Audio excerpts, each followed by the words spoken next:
Follow the money. That's what I always say. You always follow the money. Yeah. This is Follow the Money with Mitch Moss and Paulie Howard on VSiN. Here we go. Welcome in. It is Follow the Money on VSiN, the Sports Betting Network. This show is brought to you by DraftKings. Mitch Moss along with Jonathan Von Tobel this week. As Paul Howard is on vacation, we're live in downtown Las Vegas from the Circa Resort and Casino. A little bit of everything today on the show. What a time of year. Get into the golf, Masters recap, looking ahead to betting the PGA Championship next month, NBA, the crazy final day of the regular season, moving forward to the play-in games and first-round playoff series prices as well, NFL Draft, Major League Baseball card. Can we start right there? How sneaky good is April on the sports calendar year? Oh, it's especially when you add now the last, this is the 8th year of the NFL draft betting. So you get like that final event at the end of the month where we're all getting ready for it. We've been talking about it ad nauseum forever. Oh, it's absolutely tremendous. It's got to be one of the best on the year now. Right. We all think like maybe September, October, very top of the list, football starting, baseball's winding down. You get the beginning of the NBA and the NHL seasons. Weather's great. Generally speaking, in a lot of spots still. March comes to mind because of the madness. There are so many things going on.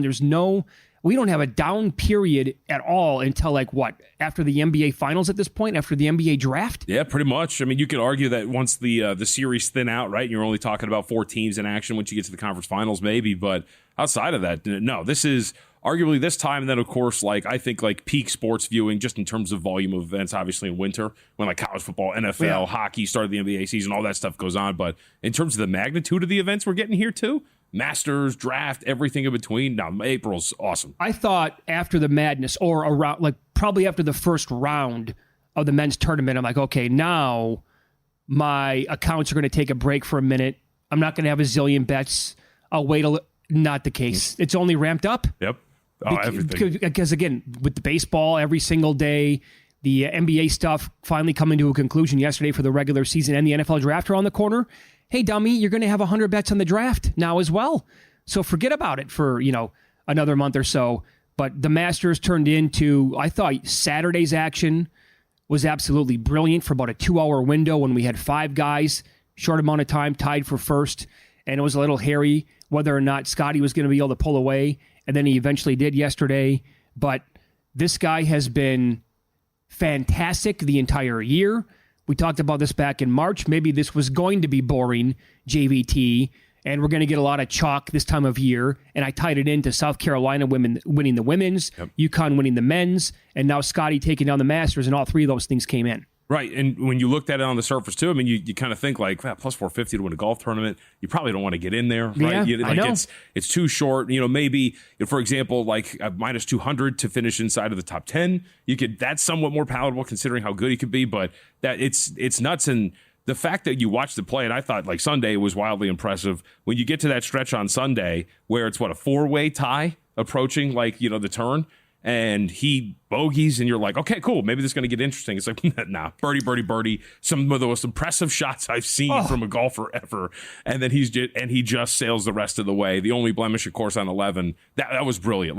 Watching greatness transpire to that level. I agree. Is so cool to watch in the moment. And I was transfixed. I thought it was incredible. You're right, because he wasn't even playing well to begin yesterday. Yep. And I thought to myself, it doesn't look like it's going to go well for Scotty today. He did not have it right away. I think he maybe had some nerves out there. As he did 2 years ago, he woke up on the final day of the Masters 2 years ago and he started crying. And he told his wife, I don't know if I'm ready for this. And it kind of was playing out like that to begin yesterday. But then after he corrected it and all of those players were making a run at him, Aubert for a little while. Homa was right there. How about that shot on 12 for poor Max Homa, who went 32 holes without making a birdie? He was right there hanging tough the entire time. And then he's 7 under right there with Scotty. And then somehow on 12, it just ricochets off the back of the green and into the unimaginable difficulty with the rough back there. And so he could never recover from that, obviously. And then Morikawa talked about how he got too greedy after the round was done with. He learned that lesson. And so Scotty now is basically in Tiger Woods territory with these numbers. And you look at this good tweet from Todd Dewey, who covers gambling for the Las Vegas Review-Journal. So he was 4-1. Well, a little bit higher than that to win the Masters. He's 4-1 now at the Westgate to win the PGA. The shortest favorite to win that event since Tiger was 4-1 in 2013. Scheffler is plus 450 to win the U.S. Open, 5-1 to win the British. If he wins all four and takes on the Grand Slam, which will not happen, it would be about 164-1. That's it. Yeah. It's nutty. And like, you look at it too, like the numbers for him yesterday, for the entire tournament, strokes gained tee to green, he almost doubled up the second golfer. Yeah. He was incredible watching that happen. And you watch, you're like, okay, cool, he's doing really well. And then you look at the statistics and how well he had been playing there. It's incredible to have the precision he did with those irons, which it's too early in the morning. Which hole has the water right in front of the green? Is it 12? I think it's 12, right, 16? where he's sitting there and he's got like this kind of tough shot. He's right on the rough. And I think the Athletic had a great quote where he asked his caddy, he's like, what do you think we should do here? He's like, do what you always done. Carries the water. He's like, all right, let's go. Boom. Just go straight over right in the middle of the green. Like, the guy was incredible. Imagine if he gets it down to where his 8, 10, 12 footers are going in that range. Then forget about it. He's going to be unbeatable. Now, having said that, I'm not going to be betting him at the PGA. That number to me is too short. Also, he is going to be, the big deal that was made this weekend is, could Scottie Scheffler leave the Masters, even if he's leading, if his wife goes into labor? And he talked about this with Jim Nance afterwards, and how he doesn't even know what it's going to be like. The feeling of being a dad for the first time is going to be incredible. Like, that when the PGA comes around, his newborn child is going to be, a week old, 2 weeks old? Yeah. Maybe 3 weeks old? You're a father twice over. What were you like in the first 2 weeks after having your first kid? Well, I was a mess. I was watching 1913 at like 3 o'clock in the morning, on HBO. I will say, I don't have the financial backing of Scottie Scheffler to potentially get some help there. I don't think he's going to be chilling in a 2-bedroom apartment with, a 2-year-old watching HBO. I'm sure he'll be involved, but I don't think he'll be dealing with the same things I will. Right, but you could tell that he's a total family man. Oh, of course, yes. He's a religious guy, so it does mean the world to him. That's one reason why, along with the number here, and I did parlay, and I talked about this in March. Yeah. So I parlayed Scheffler along with UConn, and it got there. I'm not going to be doing any parlays with Scottie Scheffler to win the PGA Championship. I'm going to have to look elsewhere. Yeah. It's just, again, you go back to those numbers. It is hard realistically in a golf tournament to do that. Although statistically he's at the peak of his powers, when you look at every single metric and the way that he's been playing, it is equivalent to what we've seen from Tiger Woods. But, and I thought this was the right strategy for this tournament, Mitch. Even if you want to bet on Scheffler, the way to do it in these tournaments, too, would be after round one. There is a good shot he gets to win, obviously, every single one of these. But there's also a pretty good shot that after a round one, the price does, the price itself balloons, the odds decrease, and that you can get something a little bit better than 4-1. Sure. That's if he comes out, has a bad round one. Right. Or even just like 2 under and somebody else is, up ahead. If Scottie Scheffler is 6 strokes back going into Friday, I don't think I'd ever doubt it. You scared? No, not at all. He can't make a run? Not at all. Of course he can. And you're going to get a much better number, to your point then. What was it like for you watching Tiger yesterday? You're much younger than I am. Yeah. So I grew up in Tiger's prime. I will say that was a little difficult to watch yesterday and Saturday.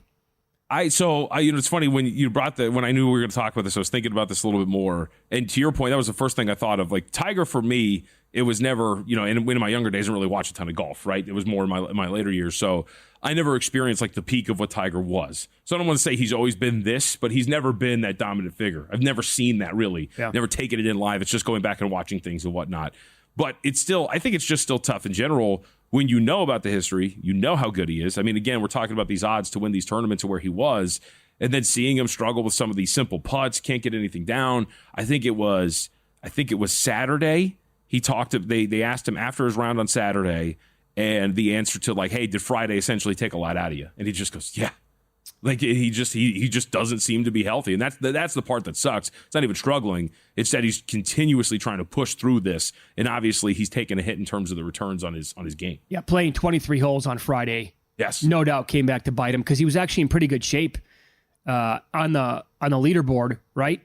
Not looking too bad going into Saturday, and then when he's out there, and the video that probably made the rounds, and if you missed it, he's lifting his shirt up, and you can see he's got a big patch on his lower back. Yep. And he's, even with that big patch on to help the pain, he's rubbing whatever it was, the Icy Hot or whatever he has, BioFreeze. Beyond that, he's probably got something that's 10 times better than what we can get at the, CVS down the street.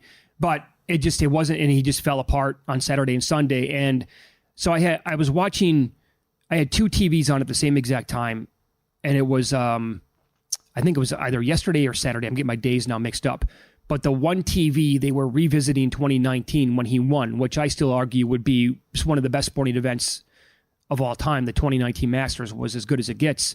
So they were showing that at the same time as he was actually playing real live golf this year.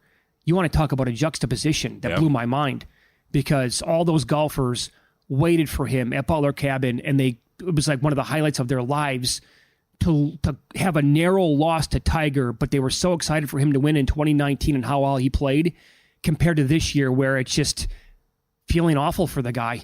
And we're never going to get back to that spot where he was only 5 years ago. Yeah, and that Masters, like, that's the closest thing that I can get to, like, watching like what that was like for him. And I'll never forget, it was one of the holes down the stretch where he almost holds it from the fairway, and you could, and the camera cuts to him that year he wins the Masters in 2019, and you can kind of see he's cursing, and you're like, oh, he's mad that he didn't hold it. Oh, like, yeah. He's like, that's how he expected great. To. Yes, that's how great this guy is. It's incredible. Up next, NBA first round series prices. And what happened on the final day of the NBA's regular season. It was wild and somewhat inexplicable. I know people who are not happy. I don't blame them. But guess what? That's sports betting and gambling. This is Follow the Money on VSiN, the Sports Betting Network.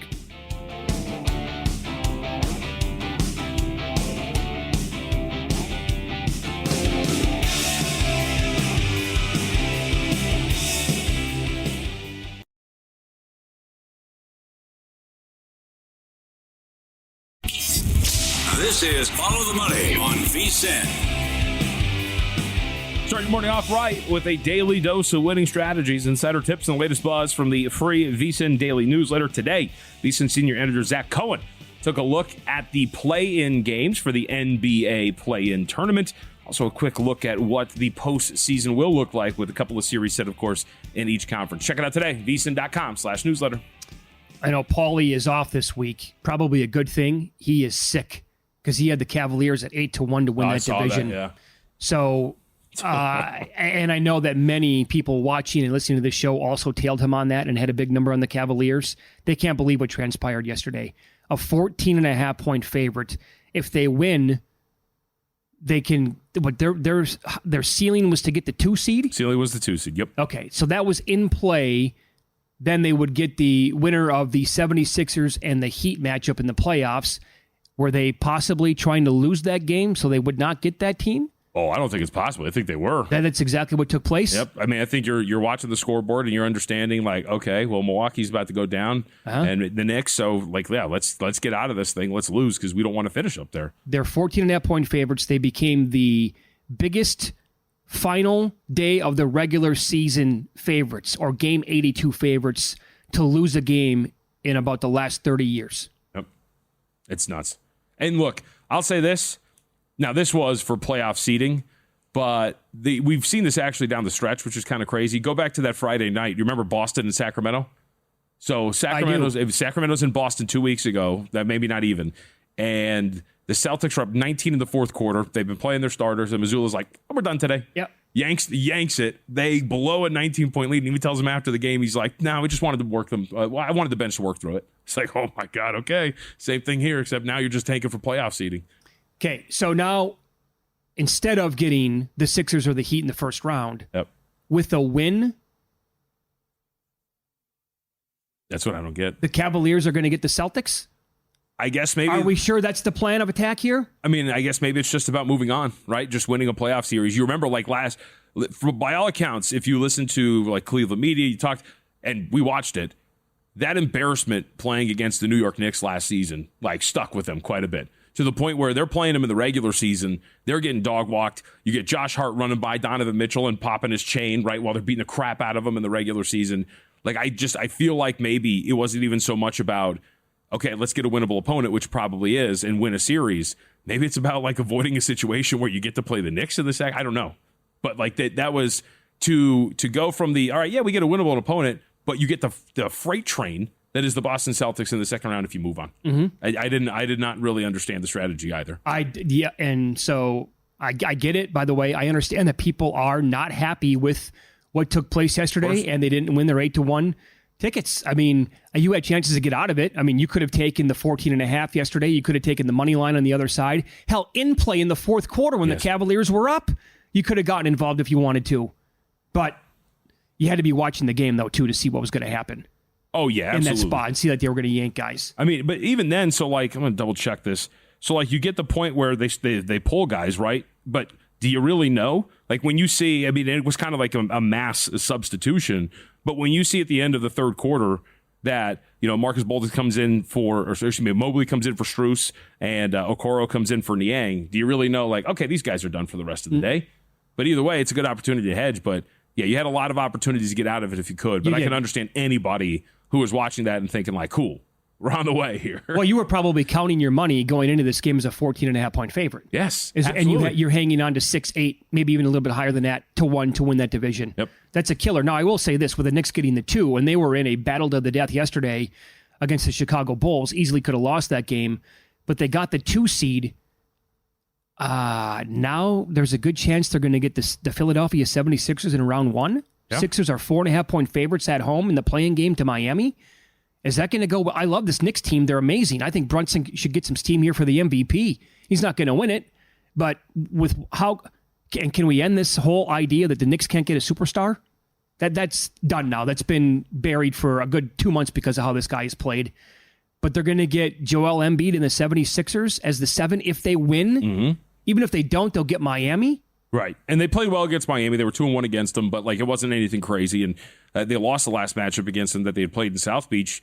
And that was like the Tom Thibodeau thing, right? Which was like, hey, let's play our guys 45 minutes so we can get the 2 seed, but the worst matchup, if that's going to be the case. Now, I guess the argument, too, would be we did watch Philadelphia and Joel Embiid against Orlando the other night. He did land awkwardly on the knee, had to go straight back to the locker room, came back in and finished the game, but there is always that worry that Embiid's not going to be healthy, so maybe that's just part of, like, hey, maybe he's just not going to make it through this season or the series, excuse me.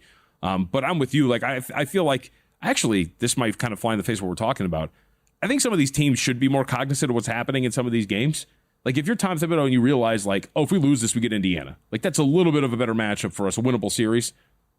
All right, guys, you're done. Like, I know we're going to overtime. We're done here. Like, we want the better matchup, but there's some pride on the line. There's wanting to win the 2 seed for a team that was pushing for 50 wins. You're winning that 50 mark, and that's kind of who this team is at this point right now. You have to try hards, in a good way. By the way, I do like the idea. This is getting kicked around last night on social media. I like the idea for teams that win and actually get to the 1 or the 2 seed, right? Meaning they've had a better regular season on paper and in theory with the record than teams that finish below them. They get to pick the opponent. Because now for teams like Milwaukee and others that you could bring up here that maybe punted to draw a matchup, but I don't know why the Bucks would want Indiana. They did not do well against the Pacers this year, and they have nobody to really slow down Tyrese Halliburton, in my opinion. But regardless, don't you think they should reward the top 2 seeds where they go, yeah, I want that team as my first round opponent. That's the Celtics get to pick, and then the Knicks get to pick second. Yeah, I think one of the things that's been brought up, like the pushback on that would be the logistics, right? Because you have to have the play-in settle, and then you would wait to pick your team and all that kind of stuff. And I guess maybe the logistics of turning that around, prep time as well, whatever it is. Maybe that's like the pushback on it. I would understand that. I think if you wanted to try that out, I mean, they try out everything. Why not try out? They try in the G League, I guess. Yeah. I had no idea. So I think, look, the NBA is experimental, but I would totally get it. Really? Yeah, if any commissioner is going to try something like that, it would be him, right? Yep. Now, the embarrassment of picking the opponent and then losing to them would be sure, which will happen. Yes, right. Would be absolutely incredible. Also, great job. I got to tip my cap to him because this cost me a couple of different bets. Going back before their schedule really got difficult down the stretch, I was betting the Suns to be in the play-in tournament at minus 105 all the way up on parlays to minus 150. And they navigated the final back end of their schedule quite nicely. And here they are in the playoffs as the 6th seed going against Minnesota. And oh, by the way, I know the Timberwolves had an amazing regular season. I think this is one team the Wolves can lose to. Yeah, I think this, when you look at the matchup itself, Like you on paper, it kind of makes sense where you're like, oh, okay, well, you're Minnesota. So you have Anthony Edwards to defend one of these guys, either Bradley Beal or Devin Booker. And Mike Conley's a good defender. And then you have Jaden McDaniels, who can size-wise match up with Kevin Durant. But when you have a team like Phoenix who can hit contested jumper after contested jumper, whose ceiling offensively, is kind of resistant to whatever defensive opponent's going to throw at them, that's kind of tough for Minnesota, because I thought that too. Like, I thought the one team that they didn't want to face, and I've got some nice Minnesota numbers. This is the one matchup that I didn't really want. Oh, is that right? Yeah, like it was out of all of these different opponents. We saw their size really bother the Los Angeles Clippers, or I think they had a little bit of a better shot against the Dallas Mavericks team that plays a little bit slower, and they don't have as many shot makers as Luka Doncic. Like, that was something that I thought that they could really navigate through at the very least to make a Western Conference Finals. This is the one team where I was like, man, just don't let that happen. Don't get the Suns. And it looked like it was going to happen. The Suns were scuffling with Amir Coffey and Bones Highland out in L.A. Oh, yeah. Right? Three nights ago, you're like, oh, this team stinks. Getting smoked the way they did, although they came back a little bit against the Clippers. I thought that was going to be it. I thought they were going to lose out and go into the play-in. So we're going to get into the playoff series prices. First round coming up a little bit later on in the show. Probably about, let's go top of the hour with that. How about the play-in games that we have tomorrow night and Wednesday? The Lakers are currently a dog to the Pelicans. Yeah, 1 point underdog for the I think you can probably call that the consensus. Although I think there's a couple of picks that were floating out there as well. I feel relatively certain that we're probably going to close like pick or Lakers -1 by the time we get to tip off. I agree with that. Yeah, and I also feel like that's the right side.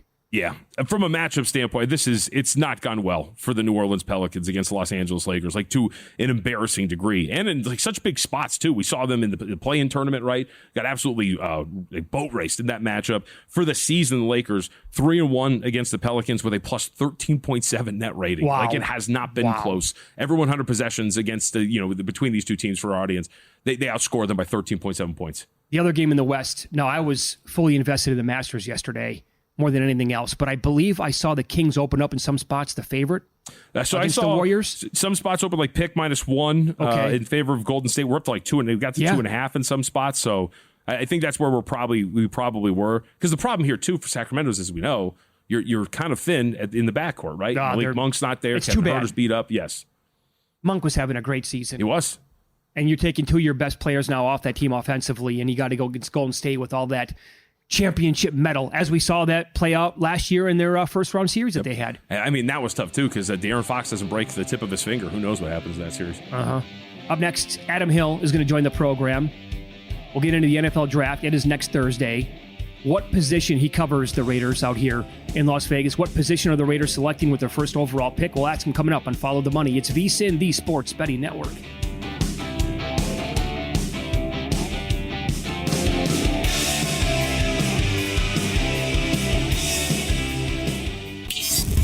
This is Follow the Money on VSiN.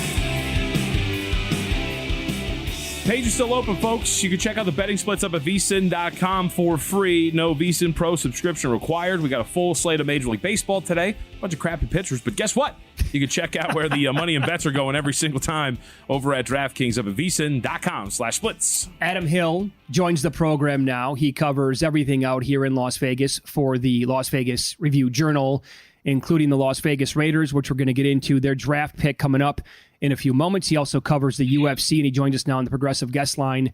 Adam, good to talk to you as always. You have been covering that sport for many, many years. You've been to countless cards in that time. Where does the Max Holloway finish rank all time? Where does the reaction by the crowd rank all time of the cards that you've watched in person? Man, it's tough to put it in context. And like sometimes you hate doing these things just because it's so easy to have recency bias. Sure. And just, look at what happened, but that was a moment, man. Like it was so wild. I think there was one angle, and I can't find it again. I only saw it one time, but there's so many angles that I've seen of this fight now. But there is one angle where you can see like my face right outside the cage, and it's like you see all these people just jumping up, and I was just kind of sitting there. And my face just like dropped. I was just like, what is that? My mouth was just like wide open. Like, what just happened? It was such a wild moment. It was nuts in that place, and it was so loud. And I think the biggest way you can measure how crazy it was is because the last 2 fights of the night were actually pretty good. Yeah. Like they were good fights, right? But if you go back and watch those 2 fights, Nobody's cheering. There's no energy. Everybody is like drained of all emotion and just fatigued by what they had just seen. And like, it was never fair to not have that fight as the main event anyway. It was always going to be disappointing to try to follow that fight.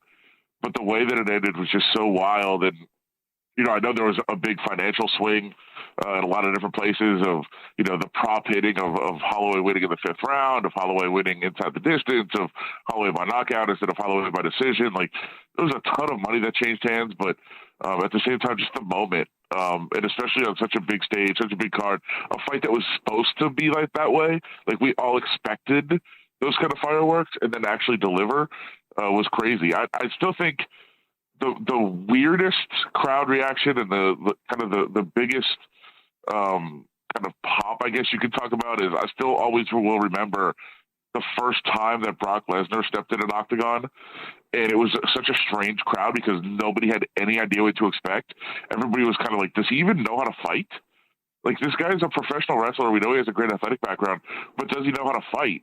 And then he comes in there and just absolutely dominates the guy who was heavyweight champion at the time, and Frank Mir just destroys him for, you know, a minute and a half, and everybody just kind of was so, like, just totally into the fight, and it was crazy. That's been the kind of the most unique and wildest reaction I've ever been a part of live, but that's got to be right there on Saturday night. It was just so crazy the way that it happened. So we obviously get news then as we spin this forward, crazy events and environments. Michael Chandler will take on Conor McGregor at UFC 303. Opening price is what, and what do we expect here? Oh, dude! I mean, it's been up for a while, and I've seen it, you know, around Pick'em for a little bit. I did just see a couple numbers. I saw both guys like at minus 120. So just kind of essentially, we'll just say it's around Pick'em right now. I think that's a really, really crazy number. I think Chandler should be a fairly significant favorite. I mean, look, he's had some struggles as of late as well, but we haven't seen Conor McGregor fight at a high level in a long, long time. And I also obviously question, let's just say, his lifestyle over the last couple of years, and we'll just leave it at that. I can't imagine that there's not going to be sharp money on Chandler, as there probably should be. I just think, you know, even if somehow McGregor wins and turns back the clock and finds a way to win this fight, the value has to be on Chandler here. This is a pretty silly number to me. Yeah, I totally agree. I don't know. Conor looks like a guy who's just been eating a lot of lean proteins and eating clean. A lot of push-ups. Yeah, a lot of push-ups. Yeah, follow the money here on VSiN. The Sports Betting Network. Adam Hill, our guest on the Progressive Guest Line, covers UFC and the Las Vegas Raiders.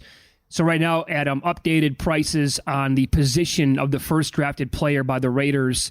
Offensive lineman is the shortest shot on the board, along with cornerback. They're each plus 150. Quarterback has drifted out to plus 230. With the draft next Thursday, do you think they have a pretty good idea which direction they're going to go in right now?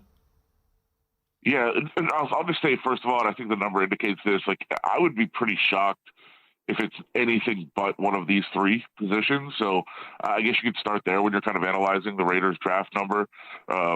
I think, look, a quarterback is something that they absolutely need to take. They want to have a foundational piece.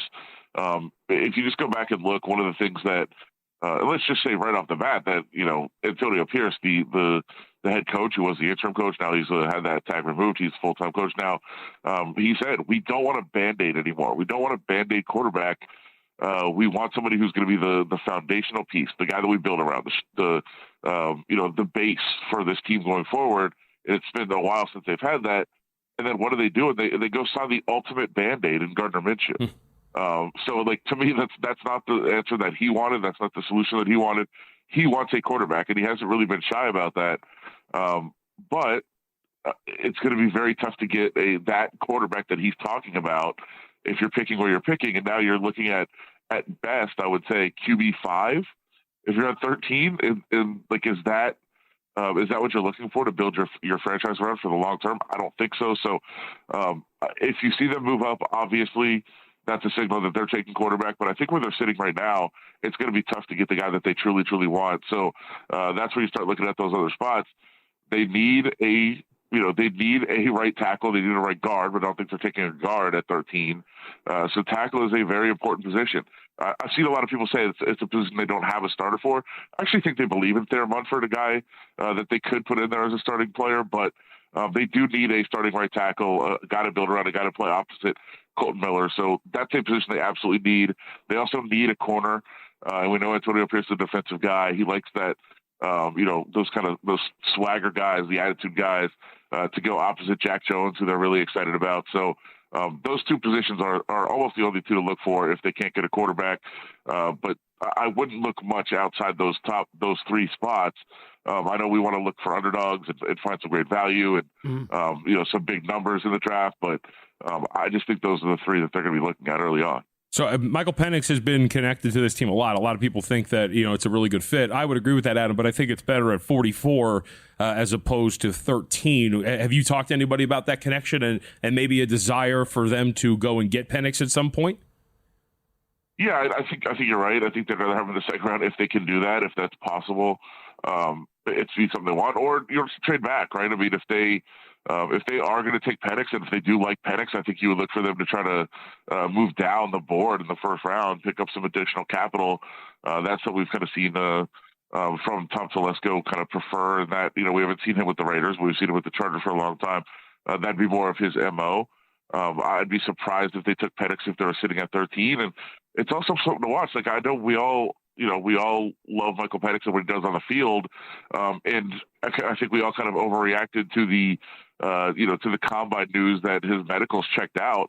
Well, every single team has their own medical report, and they all have their own doctors. They all have their own team analyzing all this. And I would imagine a lot of teams have not given him a full clearance. And we're going to see how many teams might maybe shy away from where Michael Penix is in terms of his health. I mean, look, he's a guy who's played 6 seasons in college. 4 of his 6 seasons ended with season-ending injuries. Then both shoulders, 2 ACLs, and let's also not forget he finished this season. But look at his last 5 games or so. He wasn't good. He struggled. He was hurt. He played through it. But it's another injury this year, and I think there's just a ton of concerns about him going forward. He's also already 24 years old, so there's a lot of, if not red flags, yellow flags with Michael Penix, even though I think he's an unbelievable kid and a really, really talented player, a guy that can really throw the ball. There's just a lot of question marks, and I wouldn't be so sure to say that he's checked out physically. In about 30 seconds here, Adam, if you were the GM, which player would you take with their first overall pick? Oh, boy. Well, I would be trading down. Actually, okay, that's fair. Yeah, I would definitely be trading down and trying to look to do that. But I think there is a battle internally. I think Antonio Pierce would do anything he possibly could, including giving up the entire future to take Jane Daniels. That's the guy he wants. He loves him. There's a connection to high school. That's what they want to do. I think Tom Telesco is a little bit more conservative in his approach. So we'll see. But I think we got to look for, I'll just say this. Terry and Arnold is a really, really good fit with Antonio Pierce. They seem to be bonding already. He's a guy that I think I've had circled for a while. Terry and Arnold's got to watch. Very good. You can follow Adam on X. He's at Adam Hill, LVRJ. Thanks, Adam. We appreciate the time. Of course. Sounds good. There you go. Adam Hill with the Las Vegas Review-Journal. Join us here on the Progressive guest line. Even more shocking than Penix. I can't see any of these teams in that window taking Bo Nix. No. I just think that's a severe mistake if they go down that path. Under 4.5. Up next, win some, lose some. Huge prices to miss the cut. Massive dogs winning outright in the NBA, UFC, and oh my, the EPL.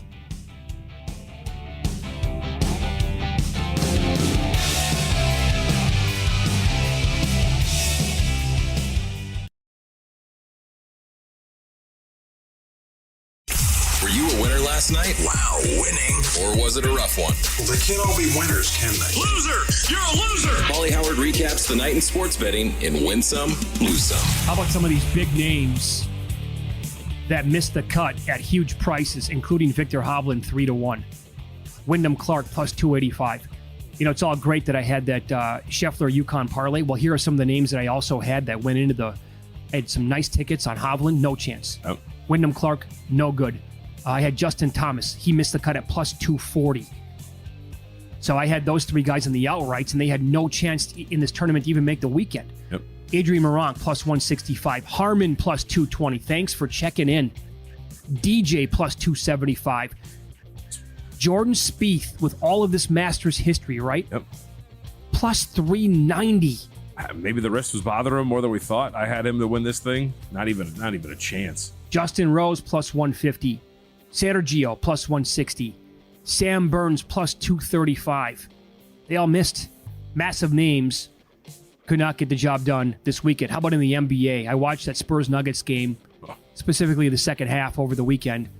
5-1 to win it outright over the Nuggets. They got it done. How important was that game? Can't sleep. You circle these teams. You're like, all right, cool. We're going to go in and win. Nope, not the case, man. That was big. It was huge. That's the reason why they're not the 1 seed. That's that game right there. The reason why. You could look to more things throughout the season, obviously, but losing that game as what were they? 15-point favorite in that range? Yeah, I think 13.5, 14. 13.5. Okay, yeah. To lose that game outright, the reason why today we're not talking about Denver as the one in the West. Jazz plus 850 against the Clippers. Hello. Yep.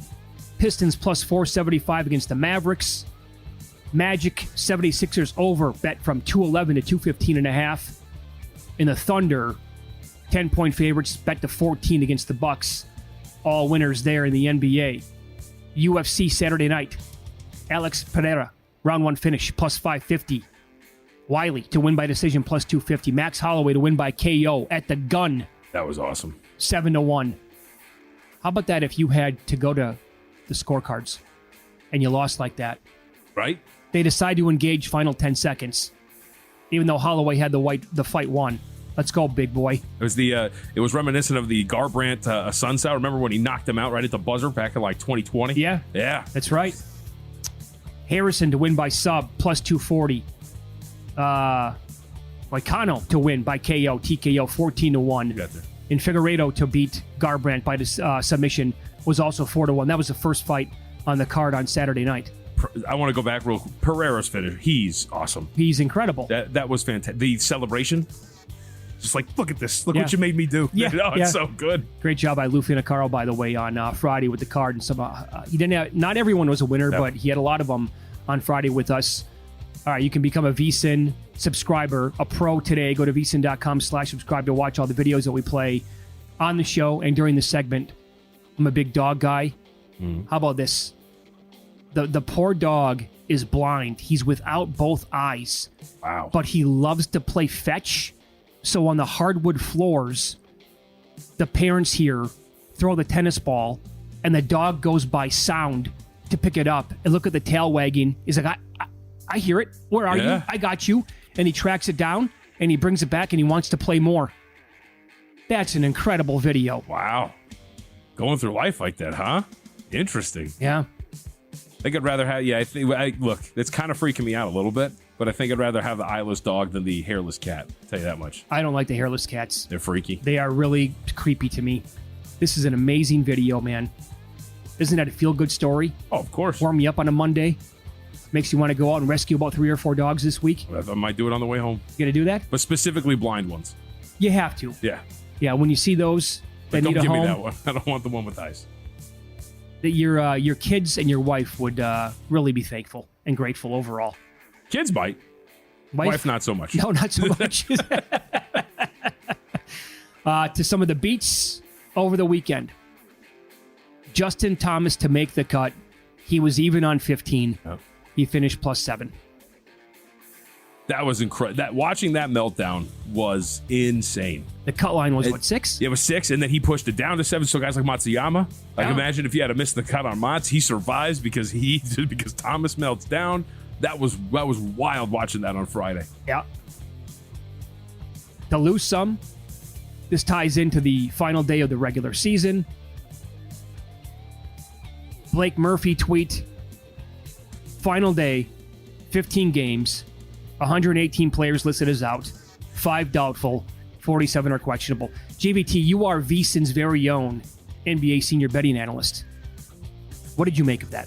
I mean, it's par for the course for the last day, but at some point, like, what my thing was you don't need 47 questionable. You know what you're doing, right?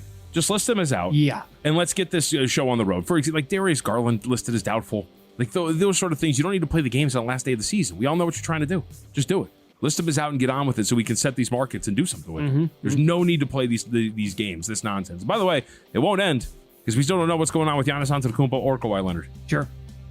Now, did you dial back your bets yesterday and down the final week or two of the regular season? Yesterday, actually, I think, and I wrote about this on the website, like I thought yesterday was a really good example of spots where you go in and bet these teams in game, especially these big favorites. There were multiple teams yesterday that were massive favorites. They were tied after a first quarter, trailed early. You just sit there and you play these teams in game, and you can get some good opportunities to come back in. And now there were quite a few that ended up covering, but you can get much cheaper numbers throughout the course of a game, especially early, man. Don't miss out on any of the NBA playoff action at DraftKings Sportsbook, an official sports betting partner of the NBA. From the play-in tournament through the finals, DraftKings Sportsbook has you covered with same-game parlays, live betting odds boosts, and so much more. Download the DraftKings Sportsbook app and use the code VSIN. New customers bet $5 and get $200 in bonus bets instantly. That's code VSIN, only on DraftKings. The crown is yours. I did mess around with a same-game parlay yesterday. It was Peyton Pritchard. Okay. Right? Yeah. And I should have been doing this more throughout the entire season when the Celtics were going to be sitting their players. And I did it with Sam Hauser twice. One of them was a winner. The other one was a loser. That was the first time I bet because of what Pritchard did in their second to last game of the year. Yep. They're sitting everybody. He went absolutely crazy. And he finished like there are only 4 Celtics in history who had the game that he did yesterday. 38 points, 15 and 21 from the floor. He was absolutely awesome. Made a ton of threes. The rebounds, the assists, they all went over. He and Svi Mikhailuk leading the Celtics to victory. Yeah. Again, so I think if you're paying attention to this stuff on a daily basis, and if you want to get involved with that, that's an angle to take. Like I will tell you, like the NHL's been on the back burner for me much of the season. How about people who have just been betting Austin Matthews to score a goal prop the entire year? Sure. No, it was $130 the other night. He got another one. He's on the verge of having 70. But with him scoring that many goals, you have to be up betting him to score a goal in these games. And hell, if you're betting to score 2 goals a game, you probably did a pretty decent job at that as well this year. Yep. Yeah, paying attention to these and like knowing what's going to happen. And I thought a good one yesterday. I was on with our friends on the Sweat yesterday morning talking about, like, for example, hey, you know what? A guy like Terry Rozier, still banged up, not going to play. Duncan Robinson's not going to be out there. You got to find somewhere where you're going to get some of these 3-point shots to go down. Hero, his 3-point shot was set at like 1.5. He hits 2 in the first half, like in your cruise there.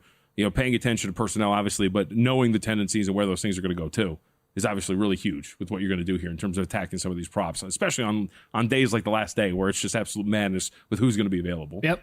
We will get into the series price that we have for the opening round coming up at the top of the hour. We had Coach David Thorpe on the show on Friday, and we had him on for about a half an hour. And I threw this question at him about the play-in game, and if the Heat don't beat the Sixers, but they come back and win the second play-in game and they get the Celtics, because his defensive player of the year is Bam Adebayo, by the way. I could totally get that, yeah. I said the follow-up to that was, would you give the Heat like a better than a puncher's chance to beat the Celtics based on what happened last year? And he immediately just goes, nah, not really. Yeah. Not this year. Celtics are too good. You agree? I completely agree. I also think the reality is, if you actually analyze what Miami did last year in the postseason, you know what I'm saying? I know you're going to go with this. Like like fluky is not fair because you do what you do, right? But if you actually analyze what they did, the insane shooting numbers against Milwaukee, as I call it, a legitimately good series win over the Knicks, and then another series in which the shooting numbers were absolutely out of this world. But if you look at their numbers from the Knicks series, beginning of the Knicks series into the end of the NBA Finals, Mitch, they are statistically identical to the team that was in the regular season. They're identical.